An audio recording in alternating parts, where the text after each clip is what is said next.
మన ప్రభువు మన రక్షకుడైన యేసుక్రీస్తు నామంలో చేరి వచ్చిన సహోదరులందరూ మరొకసారి నాకు వందనాలు తెలుసుకుంటున్నాను. అందరికీ వందనాలండి. చాలా రోజులు కలుసుకున్నాం అందరం. ఇంచుమించు 4 నెలలు అయిపోయిందేమో. నిజంగా నేను ప్రతి ఆదివారం అందరూ తలుచుకుంటున్నాను. ఖచ్చితంగా సంఘాన్ని సహోదరులందరూ నేను ఎప్పుడు అక్కడ వర్షిపోతున్నప్పుడు ఎప్పుడు జ్ఞాపకం చేసుకుంటూ ఉంటాను. ఏదైనప్పుడు కూడా దేవుని యొక్క మహాచేతను బట్టి తిరిగి మనం మరొకసారి మనకి అందరూ కలుసుకున్న భాగ్యం దేవుడు మనకు అనుగ్రహించడంతో దేవుడికి మరొకసారి మనము స్తుతులు చెల్లింపు బదులమై ఉన్నాం. పిల్లలు మనం ఇవాళ ఈ ఆరాధనలో మనం జీవము మరియు ప్రాణము అనే అంశం గురించి నేర్చుకుందామండి. జీవము మరియు ప్రాణము మనకి తెలిసినట్టుగా కనబడిన మాటలే మరొకసారి మనం జ్ఞాపకం చేసుకుందాం. మన గ్రంథం బట్టి చూడగలిగితే చాలా మటుకు మనం ఈ పదాలు చాలాసార్లు చదువుకున్నాం లేదా మనం చదువుకున్నాం. జీవము మరియు ప్రాణము వాటి గురించి మనం ఇంకా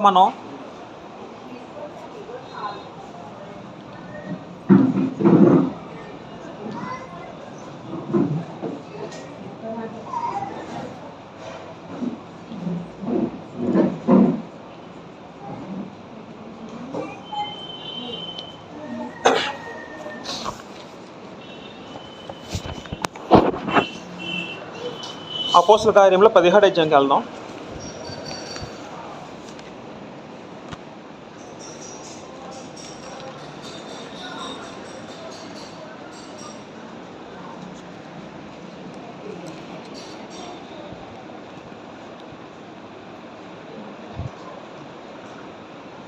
అపోస్తల కార్యంలో 17వ అధ్యాయము 25 చదువుకుందాం. ఆయన అందరికీ జీవమును ఊపిరిని సమస్తము దయచేవాడు కనుక ఏదైనా కొదువై ఉన్నట్టు మనుషుల చేతులు చేయింపబడేవాడు కాడు. అయితే సందర్భం ఏంటంటే పౌలు గారు ఏదెన్సు అనే ప్రాంతానికి వెళ్ళినప్పుడు అయితే ఆ ప్రాంతంలో బహు విగ్రహారం జరుగుతుంది. ఆ జరుగుతున్న సందర్భంలో పౌలు గారు ఏమో వాళ్ళతో అంటున్న మాట ఇక్కడ ఒక మాట మనం అబ్జర్వ్ చేయగలిగితే 25వ వచనంలో ఆయన అందరికీ జీవమును ఊపిరిని సమస్తము దయచేవాడు. అంటే ఊపిరి అనగా ఆత్మ, జీవం అనగా ఆత్మను బ్రతికించే శక్తి జీవము. సాధారణంగా పిల్లరా దేవుడు మనిషిని సృష్టించినప్పుడు మనిషిలో 2 భాగాలు ఉన్నాయి. మనకందరికీ తెలిసిన మాటలే మరొకసారి జ్ఞాపకం చేసుకుందాం. ఇప్పుడు మనకున్న ఈ దేహం ఏదైతే ఉందో ఈ దేహం అంటే కేవలం శరీరం మాత్రమే కాదు. ఈ దేహంలోన ఈ శరీరంలో మరొక ఆంతర్భాగం ఒకటి ఉంది, మరొక శక్తి స్వరూపం ఉంది. ఏంటో శక్తి స్వరూపం అంటే గ్రంథం అనుసరించి దానినే ఆత్మ అన్నారు. ఆత్మ, వాయువు, జీవవాయువును ఓదగా అంటారు ఆది కాండంలో. జీవవాయువు అనగా ఆత్మ. ఈ ఆత్మ అనేది మన శరీరంలో ఉండే అక్షయమైన భాగం. అంటే మనలో అంతర్లీనంగా మనలో అంతర్భాగంగా ఉన్న ఆత్మ అనే భాగం ఏదైతే ఉందో ప్రియులారా, అది ఎన్నటికీ కూడా నశింపజేయకుండా ఉన్నది, ఎప్పటికీ జీవించే ఉండేది. ఈ శరీరం కృషించిపోతుంది కానీ ఈ శరీరం ఒకరొక రోజు మట్టిలో కలిసిపోతుంది కానీ శరీరంలో ఉన్న ఆత్మ మట్టుకు ఇప్పుడు కూడా అది ఆత్మకి చావు ఉండదు. 2 కొరింథీ రాసిన పత్రిక 4:16 చదువుకుంటే 2 కొరింథీ పత్రిక 4:16 చదువుకుందాం.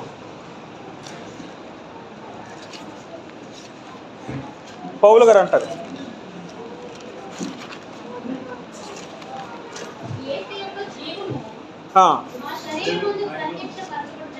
4:16 2 కొరింథీ 4:16 కావున మేము అధైర్యపడము, మా బాహ్య పురుషుడు కృషించుచున్నను, ఆంతర్య పురుషుడు దినదినము నూతనపరచబడుచున్నాడు. చాలా ఇక్కడ పౌలు గారు ఏమంటున్నారంటే బాహ్య పురుషుడు అంటే అర్థం ఏంటండి? బాహ్య పురుషుడు అంటే శరీరం అండి. అంత పురుషుడు అంటే అర్థం ఏంటండి? ఆత్మ. శరీరంలో ఉన్న భాగం ఏదైతే ఉందో దాన్ని ఆత్మని అన్నారు, దాన్ని అంతర్య పురుషుడు కూడా అన్నారండి. ఈ విధంగా దేవుడు మానవ దేహాన్ని 2 భాగాలతో నిర్మించాడు. ఒకటి శరీరము, ఇంకొకటి ఆత్మ. ఈ 2 భాగాలతో మానవ శరీరం నిర్మితమైనది.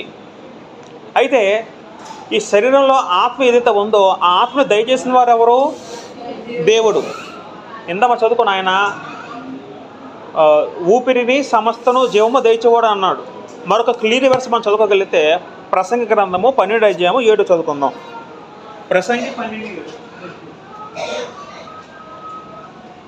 ప్రసంగి గ్రంథము 12:7 చదువుకుంటే ప్రియులారా,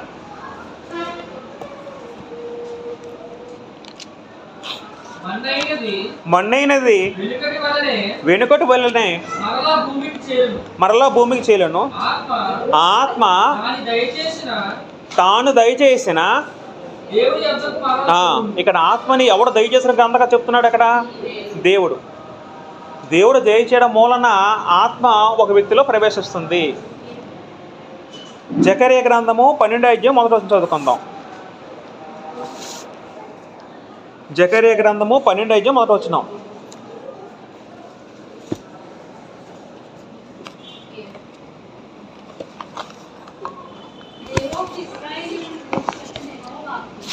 యెహోవాకు ఆకాశ మండలమును విశాలపరిచి భూమికి పునాది వేసి మనుషుల అంతరంగములలో జీవాత్మను సృజించి యెహోవా.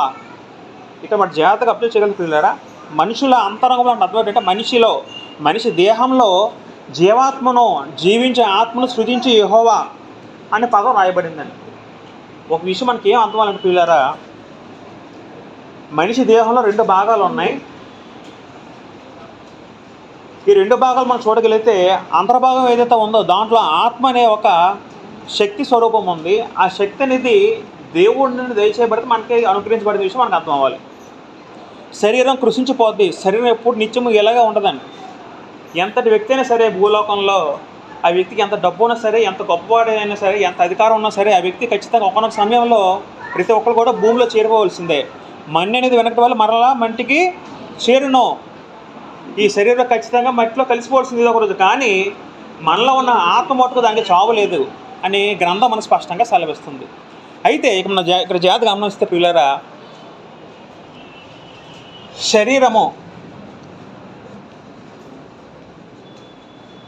శరీరము ఆత్మ ఈ 2 కలిపితే ఒక మానవ దేహం అవుతుందండి. ఒక మనిషి అంటే అర్థం ఏంటంటే, దేవుని లెక్కలో అర్థం ఏంటంటే శరీరం ప్లస్ ఆత్మ. ఈ రెండింటిని కలిపి ఉంచేది ప్రాణం. జాగ్రత్త వినాలి.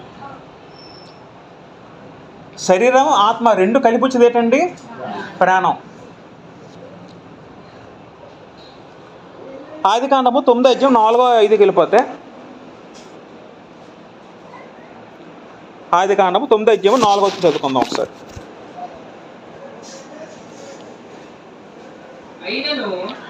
అయినను మాంసమును దాని రక్తముతో మీరు తినకూడదు, రక్తమే దాని ప్రాణము. ఇక ప్రియుల మన జాగ్రత్త గమనిస్తే ప్రాణము అని చూసారండి. నేను ఇక్కడ కింద రాస్తానండి. మనిషిలో 2 భాగాలు ఉన్నాయి. ఒకటి శరీరము, రెండవది ఆత్మ. అయితే శరీరానికి మూలం ఏంటంటే, శరీరానికి మూలం ప్రాణం అండి. శరీరానికి మూలం ఏంటండి? ప్రాణం. ఆత్మ ఉంది. ఆత్మకు మూలం ఏంటంటే జీవం. శరీరానికి మూలం ప్రాణం అయితే ఆత్మకు మూలం ఏంటండి? జీవం. అంటే జాగ్రత్త వినాలి. అంటే ప్రాణం ఉన్న మూలన శరీరం నిలుస్తుంది. ప్రాణం ఉండడం మూలన శరీరం మాట్లాడగలుగుతుంది. జీవం ఉన్న మూలన ఆత్మ పనిచేస్తుంది. జీవం లేకపోతే ఆత్మ ఉండదు. అయితే గ్రంథం మనకేం సెలవిస్తున్నట్టు పిల్లలు, దేవుని గ్రంథం ఆదికాండము 9 తిరిగేస్తే అక్కడ 5వ వచనం కూడా చదువుకుందామండి. అయినను 4వ చదువుకుందాం. అయినను మాంసమును దాని రక్తముతో మీరు తినకూడదు, రక్తమే దాని ప్రాణము. మరి మీకు ప్రాణమైన మీ రక్తమును గూర్చి విచారణ చేయదను. దాని గూర్చి ప్రతి జంతువును నరులను విచారణ చేయదను. ప్రతి నరుని ప్రాణమును గూర్చి వాని సహోదరుని విచారణ చేయదును. 6వ వచనము. నరుని రక్తమును చిందించు వాని రక్తము నరుని వలననే చిందింపబడును. ఏలయనగా దేవుడు తన స్వరూపమందు నరుని చేసెను. ఇక్కడ మనం ఆలోచించగలిగితే ఈ ప్రాణానికి మూలం ఏంటండి? ప్రాణానికి ఆధారం ఏంటంటే పిల్లరా, శరీరానికి ఆధారం ప్రాణం, ప్రాణంకి ఆధారం ఏంటంటే రక్తం.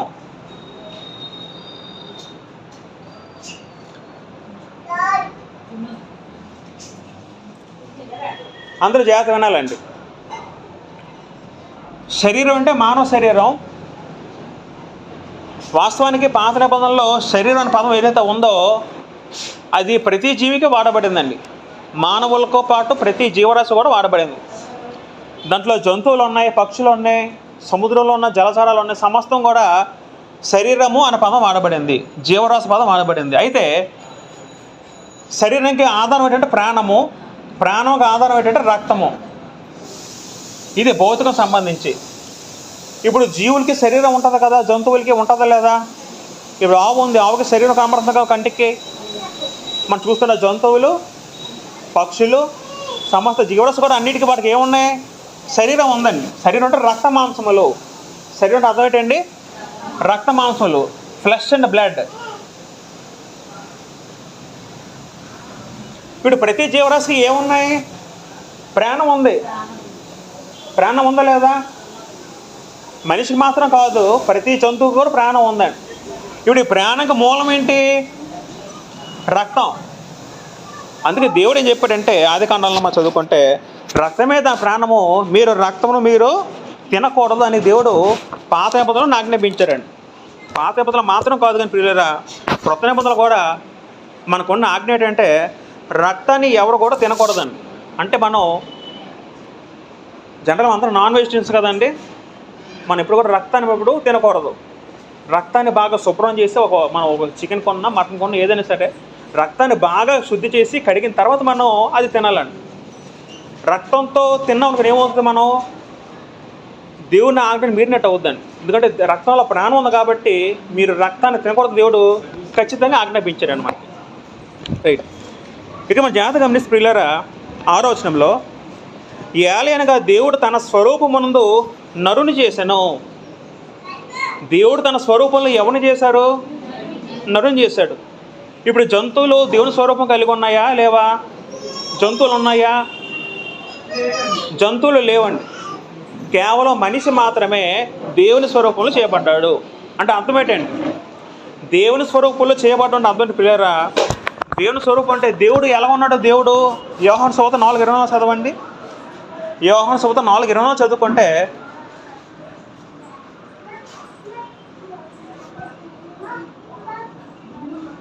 దేవుడు ఆత్మ కనుక ఆయనను ఆరాధించేవారు ఆత్మతోనూ సత్యంతోనూ ఆరాధించవలను. దేవుడు ఎలా స్వరూపం కలిగిన వాడు? ఆత్మ కనుక. ఆత్మ అంటే కంటికి కనబడేదా? కంటికి కనిపించదు కాదు ఆత్మ. దేవుని స్వరూపం ఎటువంటిది? ఆత్మస్వరూపం. అది కంటికి కనబడేది కాదు, మన కంటితో మనం చూడలేం. దేవుడు ఆత్మస్వరూపం కలిగిన వ్యక్తి.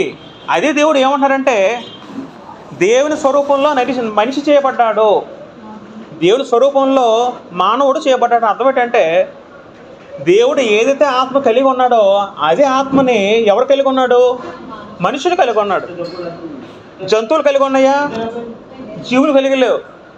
జీవులు కేవలం ప్రాణము, రక్తం మాత్రమే కలిగి ఉన్నాయి. అంటే జంతువుకి మనిషికి తేడా ఏంటి ప్రియులారా? జంతువులకి ఏమున్నాయండి? ప్రాణం ఉంది. మనిషికి ఏముందండి? ఆత్మ ఉంది. ఇది తేడా. యోబు గ్రంథము 12:10 చదువుకుందాం.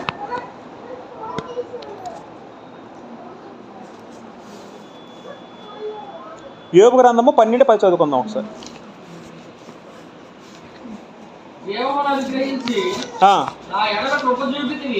యోబు గ్రంథం 12:10 అండి. జీవరాశుల ప్రాణమును మనుషులందరి ఆత్మలు ఆయన వశంలో ఉన్నవి. అయితే దేవుడు ఏమంటాడంటే, జీవరాశులు అంటే ఈ జంతువులు, పక్షులు, వాటిని జీవరాశి ప్రాణం అని అన్నాడు. మనుషులకి ఏ పదం వాడాడు దేవుడు? మనుషులకు ఆత్మ అన్నారండి, అంతే కదా. మనుషుల ఆత్మ అన్నారు కదా. అక్కడ మనుషులందరూ ఆత్మ ఎవరి వశంలో ఉన్నాయంట? దేవుడి వశంలో ఉన్నాయి దేవుడు చెప్తున్నాడు అండి ఇక్కడ.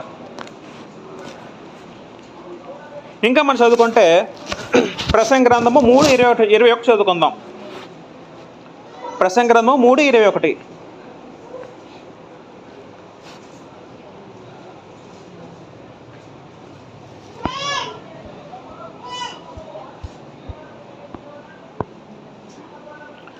నరుల ఆత్మ పరమునికి ఎక్కిపోవనో లేదో, మృగముల ప్రాణము భూమిని దిగిపోవనో లేదో ఎవరికి తెలియని అంటాడు ఒక సాలములో. అంటే ఒక సందర్భంలో జ్ఞాని సులభని ఏమంటాడంటే, నరుల ఆత్మ అంటాడండి. నరులకు ఆత్మ పరముకి ఎక్కిపోనో లేవో, మృగముల ప్రాణము భూమికి దిగిపోనో లేదో ఎవరికి తెలియని అంటాడండి. అంటే మృగములు అంటే జంతువులు, భూజంతువులు, భూ సంబంధమైనవి. వీటికి ప్రాణం ఉంటుంది. అవి చనిపోయిన తర్వాత ఎక్కడితో వాటి చాప్టర్ క్లోజ్ అయిపోద్దండి ఇంకా. అయితే మనిషి ఉందో, మనిషిలో ఆత్మ ఉంది. మనిషి చనిపోయిన తర్వాత మటుకు శరీరం విడిచి వెళ్ళిపోతుంది, కానీ ఆత్మ మటుకు బ్రతిగా ఉంటుంది. ఇది ఆత్మ ఇక్కడ ఎటు వెళ్తుందని అక్కడ ఒక క్వశ్చన్ చేస్తున్నాడండి అక్కడ. కానీ పిల్లలు మనకి ఏమవుతుందంటే, శరీరం అనేది మానవులకు ఉంటుంది, జంతువులకు ఉంటుంది, పశుపక్షులకు ఉంటుంది. ప్రాణం అనేది కూడా మనిషికి ఉంటుంది, జంతువులకు ఉంటున్నాయి. భౌతిక ప్రాణానికి, భౌతిక శరీరానికి ఆధారం ఏంటండి? రక్తం. మనిషికైనా రక్తం అవసరం, జంతువులకైనా రక్తం అవసరం. ఇప్పుడు రక్తం మన ఒంట్లో లేదనుకున్నప్పుడు అందరూ ఏమంటారండి? డాక్టర్ గారు ఏమంటారండి? మన ఒంట్లో బ్లడ్ లేకపోతే ఏమవుతుంది? మనందరూ కూడా చనిపోతామండి. అంటే శరీరం భూమి మీద బతకాలంటే ఏం అవసరం? మనకి రక్తం అవసరం. రక్తానికి మూలం ఏంటి? రక్తానికి ఆధారం ఏంటి? శరీరానికి ఆధారం ప్రాణం, ప్రాణంకి ఆధారం రక్తం, రక్తానికి ఆధారం ఏంటండి? ఏ విధంగా రక్తం మనలో ఉత్పత్తి అవుతుంది, మన బాడీలో ప్రొడ్యూస్ అవుతుందండి? ఆహారం. తినే ఆహారం నీరు వల్ల ఏమవుతుంది? మనకి రక్తం ఉత్పత్తి అవుతుందండి. అది జంతువులకైనా మనిషికైనా ఒకటే. మనం రోజు ఆహారం తీసుకుంటున్నాం కదా, తీసుకోపోతే ఏమవుతుంది? ఆహారం తీసుకోపోతే మనిషి బలహీనుడైపోయి చనిపోతారండి. ఇది క్రమం అండి. ఒకసారి మనము లేవికాండం 26-20 చదువుకుందాం. ఒకసారి లేవికాండం 26 చదువుకుందాం.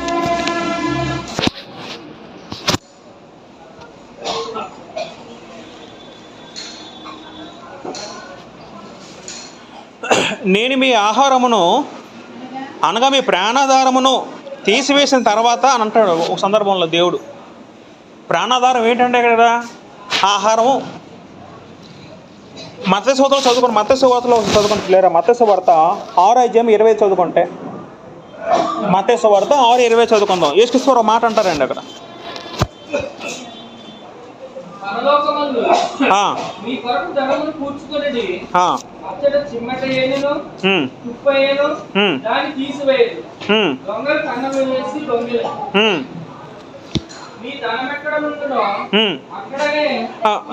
బ్రదర్ మత్తయి సువార్త 6:25. అందువలన నేను మీతో చెప్పున్నదేమనగా, ఏమి తిందుమో ఏమి త్రాగుదమో అని మీ ప్రాణమును గూర్చి అక్కడితో చాలండి. ప్రాణానికి ఏం అవసరం? ఆహారం అవసరం. ప్రాణానికి ఏం అవసరం? నీరు అవసరం. ప్రాణానికి ఈ రెండు అవసరం. ఇది మూలం అండి. ఆహారం, నీరు ద్వారా మనిషి రక్తం జనరేట్ అవుతుంది. రక్తం ద్వారా మనిషి ప్రాణం నిలుస్తుంది. ప్రాణం వల్ల శరీరం నిలగలుగుతుంది భూమి మీద. అది శరీరం ఒక క్రమం. ఇప్పుడు ఆత్మ గురించి ఆలోచిద్దాం. ఆత్మ అనేది ఎవరి స్వరూపం? ఇది దేవుని స్వరూపం. ఆత్మ అనేది దేవుని స్వరూపం. ఆత్మకు మూలం ఏంటండి? జీవం. శరీరానికి ప్రాణం అంటాం, ఆత్మకి జీవం అంటాం. ఇప్పుడు మనలో ఆత్మ ఉంది, ఆత్మలో ఏముంది? జీవం ఉంది. ఇప్పుడు జీవంకి మూలం ఏంటండి? జీవ మూలం ఏంటంటే ప్రియులారా, ఎఫెసీ రాసిన పత్రిక 4వ అధ్యాయం.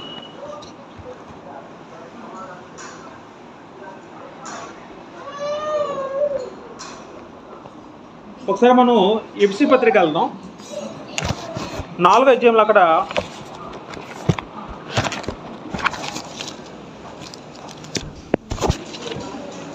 దేవుని వలన కలుగు జీవం అనే పదం ఉంటుందండి. ఒకసారి చదవండి, ఒకసారి వచ్చినాం 4:18. దేవుని వలన కలుగు జీవముల నుండి వేరుపరచబడిన వారై ఎంత వచనం ఎంత అండి అది?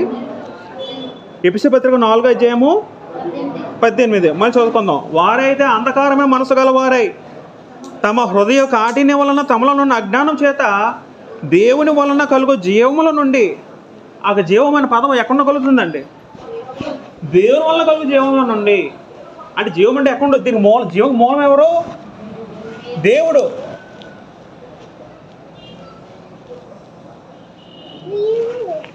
ప్రాణ మూలం అంటే ఇక్కడ రక్తం. జీవన మూలం ఎవరు? దేవుడు. ఇక్కడ దేవుడు ఏమంటాడు అన్యులను ఉద్దేశించి? దేవుని వల్ల కలుగు జీవనం నుండి వేరుపరచబడిన వారు. ఎవరు వేరుపరచబడిన వారు? అన్ని జనులు. అంటే ప్రియులారా, మనకి ఏం అర్థం అవ్వాలంటే, జీవం అనగా మనకి ఏం అర్థం అవ్వాలి ప్రియులారా? జీవం అనగంటే అది దేవుడి నుండి మనిషికి ప్రాప్తించేది జీవము. జీవం అనేది మనకి దేవుడికి మధ్యన ఉన్న కనెక్షన్ జీవం అండి. దేవుడికి మధ్యన మనకున్న కనెక్షన్, సంబంధాన్ని జీవం అన్నాడు. ఈ జీవం ఎవరిలో కలుగుతుందట? దేవుని వల్ల కలుగుతుంది. మనం గ్రంథంలో చూడగలిగితే దేవుని గురించి చాలా మాటలు ఎలా ఉంటాయి పిల్లరా? జీవం గల దేవుడు అనే పదం చాలాసార్లు ఉంటుంది. మేము చదువుకున్నాం లేదా? ఒకసారి మనము 2 సమూయేలు గ్రంథము 22:47 చదువుకుంటే, 2 సమూయేలు గ్రంథము 22:47. యెహోవా జీవము గలవాడు అని అర్థం పెట్టి, జీవము గలవాడు అర్థం పెట్టండి. ఇప్పుడు జాగ్రత్త వినాలి. ప్రాణం అనేది శాశ్వతంగా ఉంటుందా? శాశ్వతంగా ఉండదా? ప్రాణం శాశ్వతంగా ఉండదండి. ఒకసారి ప్రాణం పోతే అక్కడితో చాప్టర్ క్లోజ్ అయిపోద్ది. కానీ జీవం అనేది అది ఎప్పటికీ శాశ్వతంగా ఉంటుందండి. ప్రాణం ఉంటే కొంతకాలం మాత్రం బ్రతుకుతాం, కొంతకాలం, కొంత సమయం. కానీ జీవం ఉంటే మటుకు ఎంతకాలం బ్రతుకుతాం? యుగములు బ్రతుకుతామండి. మరి ఈ జీవశక్తి ఎవరిలో సంపూర్ణంగా ఉంది? దేవుళ్ళో ఉంది. తండ్రి అయిన దేవుడు యెహోవాలో ఉంది. అందుకే జీవము గల దేవుడు అన్నారండి. ఇక్కడ జీవము గలవాడు అర్థం ఏంటంటే ఆయనకి చావు లేదు, నిరంతరం జీవించుకోవడం అని అర్థం. తండ్రికి వాడబడింది. తర్వాత యేసుక్రీస్తు వారు కూడా వాడబడిందండి. యోహాను సువార్త 1వ అధ్యాయం 2వ చదువుకుందాం. యోహాను సువార్త 1వ అధ్యాయం 4వ చదువుకుందాం. ఆయనలో జీవం ఉండెను, ఆ జీవము మనుషులకు వెలుగై ఉండెను. ఎవరిలో జీవం ఉందంటాడు అక్కడ యోహాను సువార్తలో? యేసుక్రీస్తు వాళ్ళు కూడా జీవం ఉంది, ప్రాణం ఉంది అనలేదు, జీవం ఉంది అన్నారండి. అది మనం కొంచెం జాగ్రత్తగా అర్థం చేసుకోవాలండి. తండ్రి అనే దేవుడు జీవము గలవాడు, యేసుక్రీస్తు వారు జీవము గలవాడు, పరిశుద్ధాత్ముడు జీవము గలవాడు, మనుషులు జీవం కలిగిన వారు.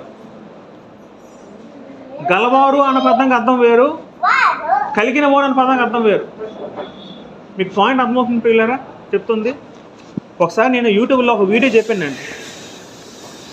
దేవుడు శక్తి కలిగిన వాడు అని ఒక మాట పొరపాటున అన్నాను నేను. అంటే వాకి చెప్తే నేను పట్టి అంటే పొరపాటు నోటు నుండి వచ్చినదేమో, నేను కూడా అర్థం చేయలేదు. ఒక ఆయన మెసేజ్ పెట్టారు వెంటనే యూట్యూబ్లో కామెంట్లు. ఏం పెట్టారంటే, బ్రదర్ మీరంతా వాక్యం బాగానే చెప్పారు, చిన్న మిస్టేక్ ఏంటంటే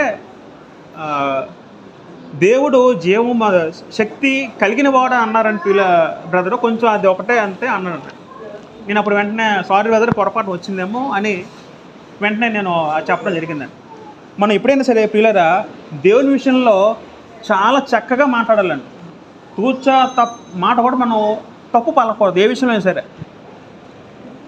దేవుడు జీవము గలవాడు అనాలి, దేవుడు శక్తి గలవాడు అనాలి, దేవుడు జీవం దయచేవాడు అనాలి. యేసువారు సర్వశక్తిమంతుడు, యేసువారు శక్తి గలవాడు, యేసువారు జీవం గలవాడు అనాలని. జీవం కలిగిన వాడు అనకూడదు. కలిగిన వాడు అంటే పొందినవాడు, గలవాడు అంటే దయచేవాడు. దయచేవాడు ఎవరు? దేవుడు. పొందినవాడు ఎవరు?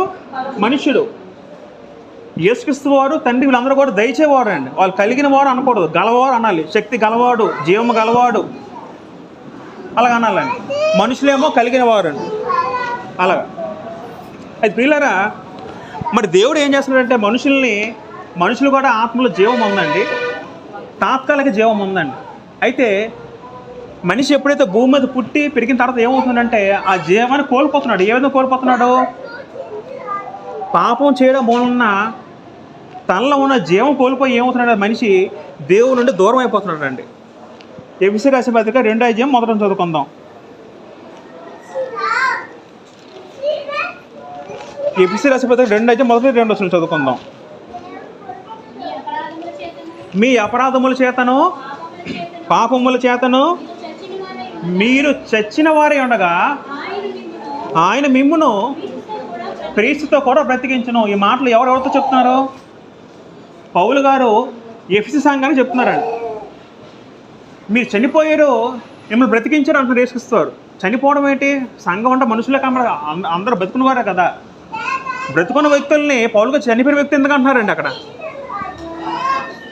ఎందుకంటారంటే వాళ్ళు పాపం చేయడం మూలన వాళ్ళు జీవం కోల్పోయారు. ఏం కోల్పోయారు? ప్రాణం కోల్పోలేదు మనుషులు. ఒకప్పుడు మనం యేసుని ఎరగక ముందు మనం ఏం కోల్పోయాం? ప్రాణం, జీవం కోల్పోయామండి. ఏ విధంగా? పాపం చేయడం మూలంగా జీవం కోల్పోయాం. ప్రాణం ఉంది, మనందరిలో ప్రాణం ఉంది. ఇప్పుడు మనలో ప్రాణం ఉంది, బయట రోజు వ్యక్తులు కూడా ప్రాణం ఉందండి. వాళ్ళకి మనకి తేడా ఏంటంటే మనకి జీవం ఉంది, వాళ్ళకి ఏం లేదు, జీవం లేదు. జీవం ముఖ్యమా, ప్రాణం ముఖ్యమా? జీవమే ముఖ్యం. ప్రాణం కొంతకాలం తర్వాత ముగిసిపోతుంది. జీవం అలా కాదు. జీవం ఖచ్చితంగా మన పరలోకి వెళ్ళినప్పుడు ఈ జీవం ఖచ్చితంగా ఉండాలండి. ఆత్మకి జీవం ఉంటేనే తప్ప మనం దేవునితో ఉండగలం. జీవం అంటే అర్థం ఏంటంటే దేవునికి మనకున్న కనెక్షన్ జీవం అండి. దేవుణ్ణి మనకి ఉన్న సంబంధాన్ని దగ్గర చేర్చేదే జీవం. అయితే దేవుడు ఎందుకు మనిషిని ఆత్మతో శరీరంతో ఏకం చేసి ప్రాణం కలిపి భూమి మీద పెడుతున్నాడు? మళ్ళీ ఎందుకు తీసుకెళ్ళిపోతున్నాడు అంటే ఈ భూమి మీద మనం బ్రతుకున్నప్పుడు మనం జీవాన్ని సంపాదించుకోవాలని దేవుడు మనకి జీవితాన్ని ఇచ్చాడండి. దేవుడు మనం ఎందుకు సృష్టించాడంటే పిల్లరా, మనం నిత్య జీవాన్ని మనం సంపాదించుకోవాలి. సంపాదించిన బాధ్యత ఎవరిది? ప్రయాసం మనదే. ఆ జీవం ఇప్పుడు ఎవరిలో ఉంది? క్రీస్తులో ఉంది సంపూర్ణంగా. మన క్రీస్తులో ఉన్న మనం ఆ జీవాన్ని మనం బయటకు తీసుకోవాలండి. తీసుకోవాల్సిన బాధ్యత ఎవరిది? మనది. మీకు ఇప్పుడు జీవం అంటే అర్థమవుతుందా? మనందరికీ ప్రాణం ఉంది, జీవం ఉంది, కానీ జీవం కోల్పోయాం. ఏ విధంగా అంటే పాపము చేస్తే జీవాన్ని కోల్పోతాం. మళ్ళీ ఆ జీవాన్ని పునరుద్ధరించుకోవాలి. అలా పునరుద్ధరించే బాధ్యత ఎవరి మీద ఉందంటే మన మీద ఉందండి. యోహాను సువార్తలో నిత్య జీవం అన్న పదం ఉంది, ఉందా లేదా? నిత్య జీవమన్నా జీవమన్నా ఒకటేనండి. యేసుక్రీస్తు చేసిన బోధల్లో ఎంతసేపు ఆయన బోధ ఎలాగో ఉండేదండి. నేనే మార్గమును సత్యమును జీవమును. జీవం అంటే అర్థం ఏంటి? నిత్య జీవముని నేనే మీకు జీవన ప్రసాదించగలను, ప్రాణాన్ని ప్రసాదించగలను. ఆల్రెడీ ప్రాణం అందరం ఉంది, ఇక ప్రాణం మరొకసారి ప్రసాదించిన అవసరం మనం లేదు. యేసుక్రీస్తు ఏమన్నారండి? మీరు నన్ను నమ్ముకుంటే నేను మీకు నిత్య జీవనం ఇస్తానన్నారా, ప్రాణం ఇస్తానని చెప్పాడా? ప్రాణం ఎప్పుడు యేసుక్రీస్తు మాట్లాడలేదండి. జీవము యేసుక్రీస్తు చాలాసార్లు చెప్పారండి. మనం కొన్ని మాటలు చదువుకుంటే మత్తయి సువార్త 16:25 చదువుకుందాం. మత్తయి సువార్త 16:25 చదువుకుందాం పిల్లలు. దయచేసి ఎవరో ఒకరు చదవండి.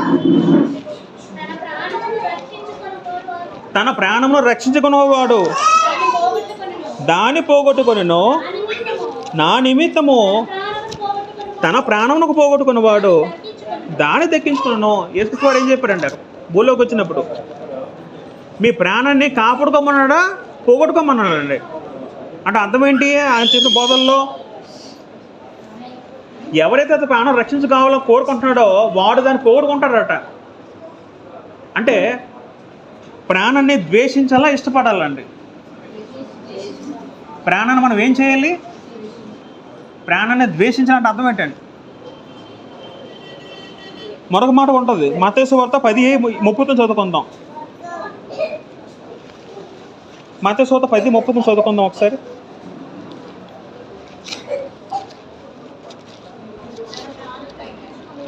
తన ప్రాణం దక్కించుకున్న వాడు దాన్ని పోగొట్టుకున్నాను కానీ దాన్ని దక్కించుకున్నాను. లోకోత్సవార్త 14:26 చదువుకుందాం. నేను చదువుతాను. బహు జనసమూహంలో ఆయనతో కూడా వెలుచున్నప్పుడు ఆయన వారి తట్టు తిరిగి 26 వచ్చినము 14:26 లోకోత్సవార్త, ఎవడైనను నా యొద్దకు వచ్చి తన తండ్రిని, తన తల్లిని, భార్యను, పిల్లలను, అన్నదమ్ములను, అక్కచెల్లెలను, తన ప్రాణమును సహా ద్వేషింపకుంటే వాడు నా శిష్యుడు కానేరడు అనే మాట ఎవరు చెప్పారండి? యేసుక్రీస్తు వారు అన్నది. ఇప్పుడు యేసుక్రీస్తు వారు బోధన దేని గురించి ఉందండి? ప్రాణం గురించి ఉందా, జీవం గురించి ఉందండి? నేను మీకు జీవం దయచేస్తాను అన్నారండి. ఇప్పుడు సమరశీతో యేసుక్రీస్తు ఏమన్నారండి? నేను నీకు జీవజలాన్ని ఇస్తాను అన్నారండి. అంటే అర్థం ఏంటి? అది భౌతికమైన నీరు గురించా, ఆత్మకున్న జీవం గురించండి? ఆత్మకున్న జీవం గురించే. యేసుక్రీస్తు చేసే బోధనలను ఆత్మ సంబంధ బోధే. కానీ ఇప్పుడు బోధించేవారు ఏం చేశారంటే ఆత్మ సంబంధ బోధనలు ఏం చేశారు? శరీర సంబంధ బోధ కింద చేశారండి. అసలు అపోస్తులు కానీ యేసుక్రీస్తు కానీ ప్రాణాన్ని ద్వేషించుకున్నారా, పోషించారా? ప్రాణాన్ని ద్వేషించారండి. ప్రాణాన్ని ద్వేషించేవాడు జీవాన్ని స్వతంత్రించుకుంటాడు. ప్రాణాన్ని కాపాడుకోవాలి అని అనుకున్నవాడు జీవాన్ని కోల్పోతాడు. ప్రకటనగ్రంథము 12 తిరిగేస్తే పిల్లరా, ప్రకటనగ్రంథము 12:11 చదువుకుందాం. అక్కడ పరలోకం వెళ్ళిపోయిన తర్వాత పరలోకంలో ఉన్న వ్యక్తులు వాళ్ళ గురించి ఒక మాట రాయబడిందండి. ప్రకటనగ్రంథము 12:11 చదువుదాం. వారు గొర్రెపిల్ల రక్తమును బట్టి తామిచ్చి సాక్ష్యము బట్టి వారిని జయించున్నాడు కానీ మరణము వరకు తమ ప్రాణములను ప్రేమించిన వారు కారు. ఎవరి వ్యక్తులు? హతసాక్షులు. పరలోకమైన వ్యక్తులు ఎవరైతే ఉంటారో బహుశా ఆ వ్యక్తులు వాళ్ళు మరణం వరకు ఏం చేశారు? తమ ప్రాణాన్ని ప్రేమించారా, ద్వేషించారా? ప్రేమించలేదు. తమ ప్రాణాన్ని ప్రేమించలేదు. వాళ్ళు ఏం ప్రేమించారు? జీవాన్ని ప్రేమించారండి. జీవం గురించి ఆలోచించారండి, నా ఆత్మ గురించి ఆలోచించారండి. ప్రాణాన్ని ప్రేమించారు ఎలా ఆలోచిస్తారండి? తన శరీరం గురించి ఆలోచిస్తాడు, తన బట్టల గురించి ఆలోచిస్తాడు, తనకున్న మేక గురించి ఆలోచిస్తాడు, తనకున్న బంగారం నగల గురించి ఆలోచిస్తాడు, సమస్తం శరీరం గురించే ఆలోచిస్తాడు. ఆత్మ గురించి ఆలోచించి ఎలా ఆలోచిస్తాడండి? భూలోక విషయం గురించి ఆ వ్యక్తి ఆలోచించడు. కొలస్సీ పత్రిక 3:1 చదువుకుందాం. కొలస్సీ పత్రిక 3:1 చదువుదాం.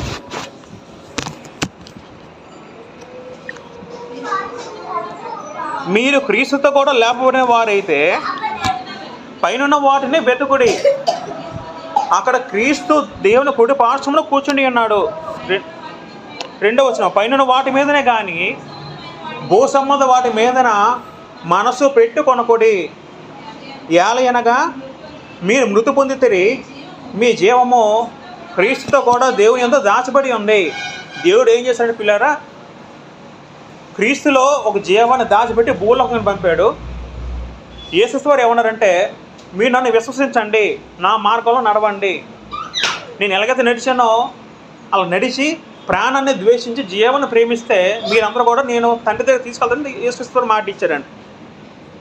ఇప్పుడు జీవము క్రీస్తులో దాచబడి ఉంది. ఆ జీవం మనకు కావాలని మనం ఏం చేయలేదు. భూలోకంలో ఉన్నప్పుడు మనం ఆత్మ సంబంధం మనిషి కలిగి ఉండాలి, శరీర సంబంధం మనసు మనం తీసివేయాలండి. అప్పుడే మనము జీవాన్ని స్వతంత్రించుకోగలమండి. ఇప్పుడు జీవాన్ని మనం ప్రయాసపడి తెచ్చుకోవాలండి. జీవాన్ని ఎలా తెచ్చుకుంటామంటే యేసుక్రీస్తు చూపిన మార్గంలో మనం వెళ్ళడం వలన మనం ఆ జీవాన్ని మనం స్వతంత్రించుకుంటాం. ఒకసారి మనము రోమీయులకు రాసిన పత్రిక 8:6 చదువుదాం.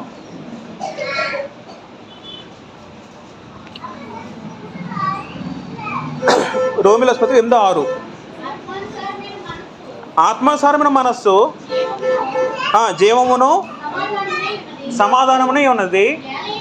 ఏలయనగా శరీరానుసారమైన మనస్సు దేవునికి విరోధమే ఉన్నది. ఇక్కడ 2 రకాల మనస్సులు ఉన్నాయి. ఆత్మ సంబంధ మనస్సు, శరీర సంబంధ మనస్సు. ఆత్మ సంబంధ మనస్సు అనేది దేని గురించి ఆలోచిస్తుంది? జీవం గురించి ఆలోచిస్తుంది. జీవం తెచ్చి దేవుడి గురించి ఆలోచిస్తుంది. ఈ లోకంలో దేవునికి మొట్టమొదటి స్థానం ఇస్తుంది. దేవుడి తర్వాత కుటుంబం కానీ ఇంకెవరైనా సరే. ప్రాణం గురించి ఆలోచించి ఎలా ఆలోచిస్తారంటే తన కుటుంబం గురించి ఆలోచిస్తాడు, తన గురించి ఆలోచిస్తాడు, దేవుడి గురించి ఆలోచించడు. జీవం గురించి ఆలోచించేవాడు ఎంతసేపు వాడు ఆలోచనలు కానీ వాడి యొక్క థింకింగ్ అంతా కూడా దేవుడి మీద ఉంటుంది. పిల్లరా, దేవుడి మీద ఉంటుంది, యేసుక్రీస్తు మీద ఉంటుందండి.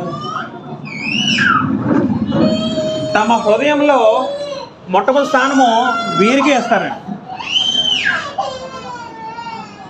మనుషులేమో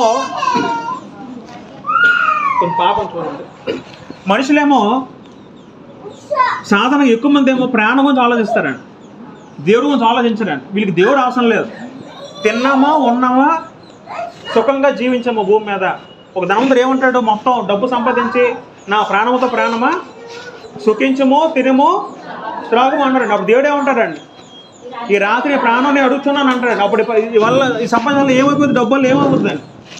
ఏమీ అవదండి. అందుకే అపోస్తలుల ప్రియుల వాళ్ళు బతుకున్నప్పుడు ప్రాణం లెక్క చేయలేదండి. ప్రాణం లెక్క చేయలే. వాళ్ళ ప్రాణం కూడా హత్సాసులు అయిపోయారండి. రోమన్స్ చంపుతూ ఉంటే వాళ్ళు ఇష్టంగా ప్రాణం అర్పించారు దేవుడికి. ఎందుకు అర్పించారు? మనుషులు ఏ వ్యక్తి అయినా సరే ప్రాణం తీయలేరు కానీ జీవాన్ని తీయలేరు. మీకు అర్థమవుతుందా? ఒక మనిషిని ప్రాణంతో తీసి చంపగలరు కానీ జీవాన్ని తీయలేడండి. అందుకే అపోస్తలులు ఎవరు భయపడలేదు. ఆదిమ సంఘం భయపడలేదు. ప్రాణాన్ని ఇష్టపూర్వకంగా దేవుడికి అర్పించారు. ఎందుకంటే నువ్వు మా ప్రాణం తీసినా సరే మాకు జీవం ఉంది. ఆ జీవం ఎవరిలో ఉంది? క్రీస్తులో ఉంది. క్రీస్తు వాళ్ళు బతికేస్తారని ఆ ధైర్యం ఎవరికి ఉంది? విశ్వాసం ఎవరికి ఉంది? శిష్యులకు ఉంది. ఆదిమ సంఘం సంఘానికి ఉందండి. యేసుక్రీస్తు వారు అంటారు. ఒక మాట చదువుదాం. యోహాను సువార్త 2 మాట చదివి ముగించేద్దాం ప్రియులారా. యోహాను సువార్త 3:37 చదువుకుందాం.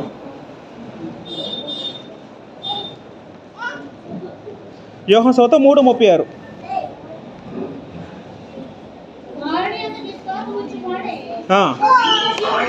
నిత్య జీవము గలవాడు కుమారుడు విధేయుడు కానీ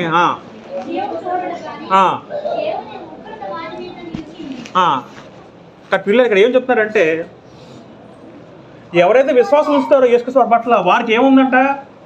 జీవం ఉందండి.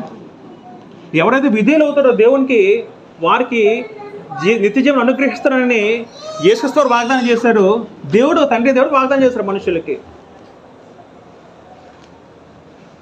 మరొక మాట చదివి ముగించేద్దాం. యోహాను సువార్త 6:53-54 చదివి ముగించేద్దాం.